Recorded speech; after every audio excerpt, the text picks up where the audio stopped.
பார்க்கும் பொழுதே மெயின்டெனன்ஸ்ன்ற பேர்ல அந்த ஆணோட மொத்த சொத்தையும் எழுதி கொடுத்துருப்பாருங்க. அந்த ஆண் முகத்துல இருக்க வழியை பார்க்கும் பொழுதே ரொம்பவே கஷ்டமா இருக்குங்க. இப்போ ஆண்கள் மட்டும்தான் மெயின்டெனன்ஸ் கொடுக்கணுமா, பெண்கள் மெயின்டெனன்ஸே கொடுக்க கூடாதா அப்படின்னு நினைக்கிறீங்களா? அந்த மாதிரி கிடையவே கிடையாதுங்க. பெண்களும் மெயின்டெனன்ஸ் கொடுக்கலாம். அது எப்படின்னு நான் சொல்றதுக்கு முன்னாடி இந்த மாதிரி மெயின்டெனன்ஸ் லீகல் அப்டேட்ஸ் தெரிஞ்சுக்க நம்ம பேஜை ஃபாலோ பண்ண மறந்துடாதீங்க.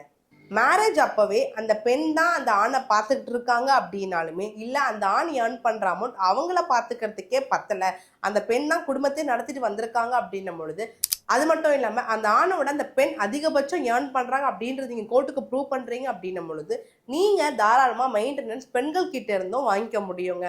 ஆண்கள் மட்டும்தான் மெயின்டெனன்ஸ் கொடுக்கணும் அப்படின்லாம் கிடையவே கிடையாது.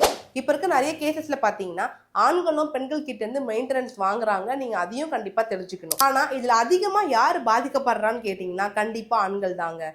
நீங்கள் ஆண்கள் பாதிக்கப்படுறாங்கன்னு நினைக்கிறீங்களா, இல்லை பெண்கள் பாதிக்கப்படுறாங்கன்னு நினைக்கிறீங்களான்றதை கண்டிப்பாக கமெண்ட்ஸில் சொல்லுங்கள். தேங்க்யூ.